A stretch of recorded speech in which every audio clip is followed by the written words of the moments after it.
What's going on, everybody? Josh Engleman for Awesemo.com, and I am back with my NFL DFS top fives for week 9 on FanDuel. Now be sure to hit that like button, subscribe to the channel, and hit the notification bell so you know when everything goes live. Follow me on Twitter at Josh Engleman, and let me know in the comments section who are your favorite and least favorite of my top 5.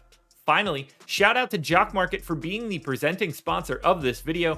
Use the promo code Awesemo when signing up. Get a little bit of extra cash on that first deposit. You guys can see my defense rankings on the screen right now. If you're listening to this and it's just audio, you got to use those eyes. We can't talk about defense around these parts. It's randomness. Can't help it. We're on to the tight ends. We've got a clear top option this week, but we're starting at Travis Kelce, number 5, 7,800, projected for 12.5 fantasy points. Kansas City, 7.5 point favorites, 48 point total. This is the number 4 offense against the number 12 defense. I'm happy to get to Kelce. The price is maybe a little steep for this week. 6% chance to go for more than 25, but a 10% likelihood to be in the optimal. Not as great of a play on FanDuel as he is on DK, but $4,500 Alberto is in at the number 4 spot, projected for about 8 fantasy points. Denver, 10-point dogs, 49 point total. So you're going to expect them to throw. They are the number 19 offense going up against the number 21 defense in the Dallas Cowboys. That's a decent spot to be in. He's not going for more than 25. That's not the expectation, but he has an 11% chance to be in the optimal lineup because 4,500 is a really nice value on FanDuel. At number 3, we're looking at Mike Gesicki, 6,500, projected for just shy of 11 fantasy points, and Miami is in a dream spot, taking on Houston, 5.5 point favorites, 46.5 point total. The number 21 ranked offense, which is meh. The number 31 ranked defense, that's what we're looking for. 1.5% likelihood for Gesicki to go for more than 25 and an 11% chance to be in the optimal lineup. These guys all look pretty similar. We're taking a big step up to number 2 and a giant leap to number 1. We take the big step up to Kyle Pitts at number 2, 6,600, projected for 11 fantasy points. Atlanta, the number 10 offense, but they're in a difficult spot against these Saints, the number 3 defense. There's not a ton of scoring expected in this one. 41.5 points is the total, but you're going to expect something out of the Atlanta offense. 3.5% chance for Pitts to go for over 25 fantasy points. But as you can see, a 16% likelihood to be in the optimal. That's separating from the pack a bit. Kyle Pitts looks really good this week as at tight end, but he doesn't look as good as the number 1 option. That would be $6,800 Darren Waller, projected for 13.5 fantasy points. The Raiders taking on the Giants. They're 3-point favorites in New York, 46.5 point total. The Raiders are a top 10 offense. They're going against one of the worst defenses in the Giants, 28th at PFF. There's an 11% chance that Waller scores more than 25 fantasy points. There's a 26% chance that he is in the optimal lineup. It's really difficult for me to want to go a different direction than Waller. We know targets are probably going to be up a little bit with no Henry Ruggs moving forward. I love Waller. Unquestionably, my number 1 tight end. Pretty flat at wide receiver, and we're kicking it off at the number 5 spot with Keenan Allen. He is 7K, projected for 13 fantasy points. The Chargers taking on Philly. Pretty neutral matchup here. They're mild favorites, 1.5 points, 49.5 point total. So a coin flip game. The number 15 offense against the number 14 defense. So even statistically, 11% chance for Keenan Allen to go for more than 25, 17% likelihood to be in the optimal. He's Keenan Allen. What more do I have to say? Number 1 on DraftKings, number 4 here, $5,600 Hunter Renfrow, projected for just shy of 12 fantasy points. Raiders taking on the Giants. We've outlined this matchup previously with Darren Waller. You guys know the same drill. Renfrow likely in line for some increase in targets with no Henry Ruggs. This isn't an upside play, though. 3% chance to go for more than 25. Obviously, you're going to need him if he does that. But a 20% likelihood to be in the optimal lineup. We're looking for targets, we're looking for catches, and I think we can get a lot of that out of Renfrow this week. Now at number 3, I'm off to San Francisco for 8K Deebo Samuel, projected for 16 fantasy points. Really interesting matchup. Niners are 2-point favorites, 45 point total, taking on Arizona. Number 11 ranked defense, so it's a fine matchup. Number 18 ranked offense, so they're a fine offense, slightly below average.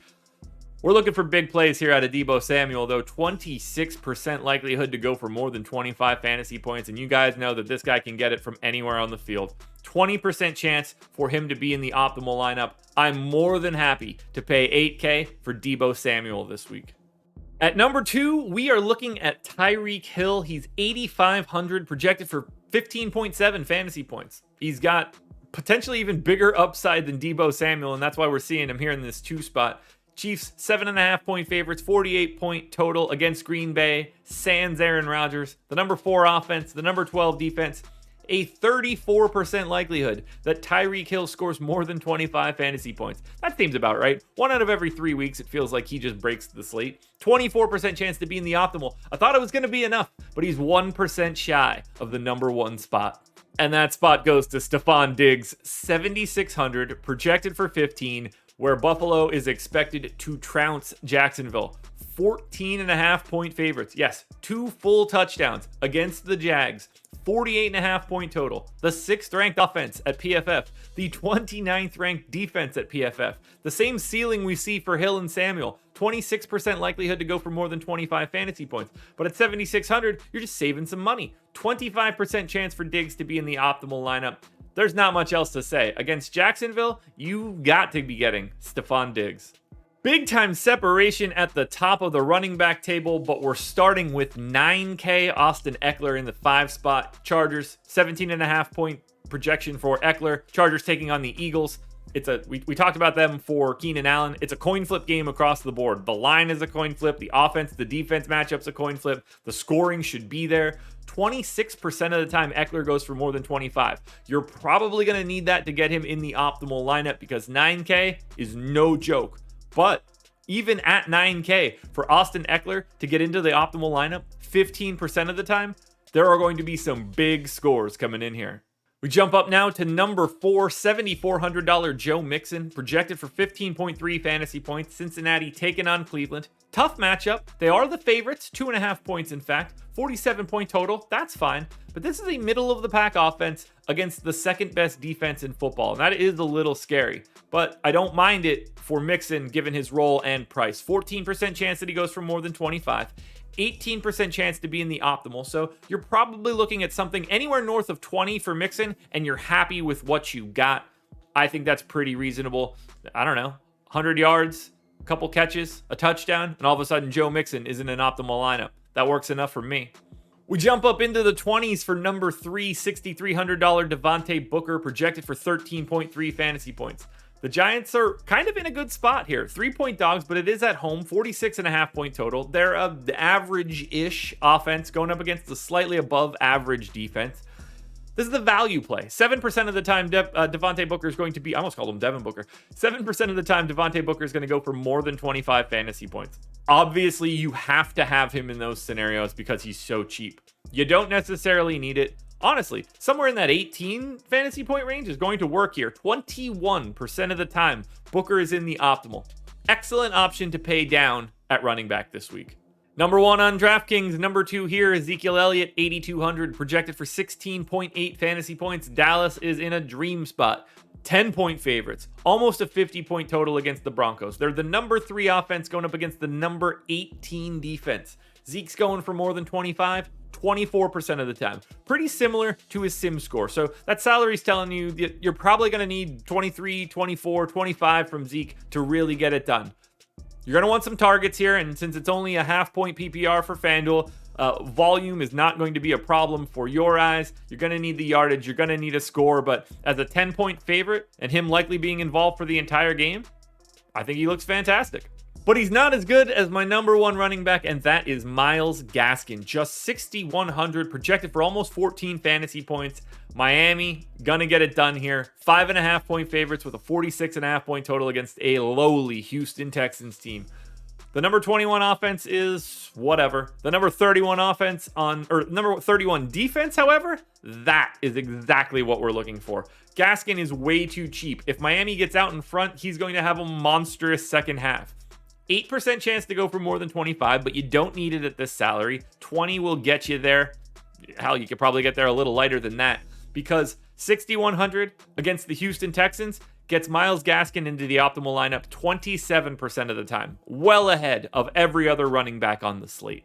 Now, before we get to those quarterbacks, one last reminder to hit the like button, subscribe to the channel, and hit the notification bell so you know when everything goes live. To follow me on Twitter at Josh Engleman, and please hop in the comment section and let me know who your favorite and least favorite of my top fives are. And finally, one last time, go check out Jock Market, the presenting sponsor of this show.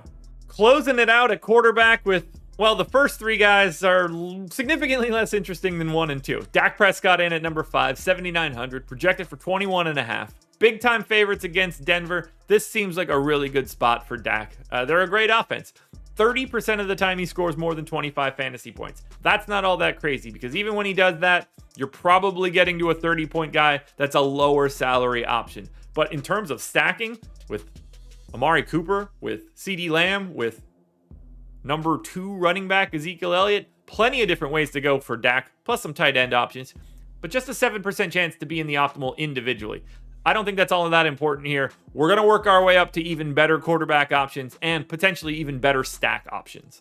Like my number 4 guy, for instance, $8,500 Pat Mahomes in a really nice get-right spot. 23-ish fantasy point projection for Kansas City. They're a touchdown favorite with a 48-point total against Green Bay with no Aaron Rodgers. Number 4 offense, number 12 defense. Nothing he's worried about. 44% of the time Mahomes goes for more than 25. You're going to need probably more than 30 for him to be in the optimal. 10% likelihood, in fact, for him to be in the optimal. That's all you need to know right now. That looks really good for Mahomes. But the number 3 guy is higher. And the number 1 and 2 guy, double him up. This guy's had a good floor every single week except for the week I needed him most. Jalen Hurts in at number 3, 7,800, projected for 23 fantasy points. Eagles in the coin flip spot that we've addressed this entire time, but hopefully this week Jalen Hurts can get a rushing touchdown instead of everyone else on the team. 40% chance for him to go for more than 25, 13% chance to be in the optimal lineup. You're likely going to need about 30 for Jalen Hurts to be the solo optimal guy, and if anybody can do it, I think that it's Hurts because he does so much on the ground, at least generally speaking. As long as Howard is not getting any rushing touchdowns this week, I think that I'll be happy. Tied at the top, but both guys look kind of similar. One's just in a way better spot. 8,300 for Lamar Jackson, projected for 25 fantasy points. Baltimore taking on Minnesota. Now, they're good favorites, 6 points, in fact, and the total's fantastic, 50 points. But this is the number 12 offense against the number 6 defense. It's not a dream scenario. Now, Lamar Jackson's going to go for more than 25 fantasy points a lot, 60% of the time, in fact. His floor is so high because of his rushing ability, so you're hoping for rushing touchdowns and passing touchdowns, and with a 50-point total, you expect the scoring. 21% of the time he's in the optimal. I'm happy to get to Lamar Jackson, but I think it's a little bit easier to want to play the number 1 guy given the matchup.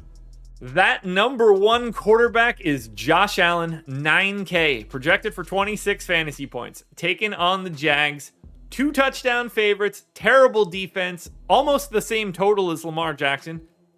Doesn't have the same rushing ceiling as Lamar. Well, it's probably kind of comparable. He could get it in twice, we'll say, plus some rushing yards. I think that'll work. But his passing ability in this spot against this lowly Jags team, I hope that he gets it done early in the air, picks up a couple rushing touchdowns late. He's got a 70% chance to go for more than 25 fantasy points. That's bonkers to me. You need every bit of it because he's 9K. 21% of the time he's in the optimal. 42% of the time you need either Josh Allen or Lamar Jackson, and that's all I need to see at quarterback. So right now, the number 1 guy is Josh Allen. Alrighty, folks, that will do it. Those are my NFL DFS top 5s for week 9 on FanDuel. DraftKings version of this video is around here somewhere. Check it out. Good luck this weekend. Win some money. I'll be back again next week with another edition of the top 5s.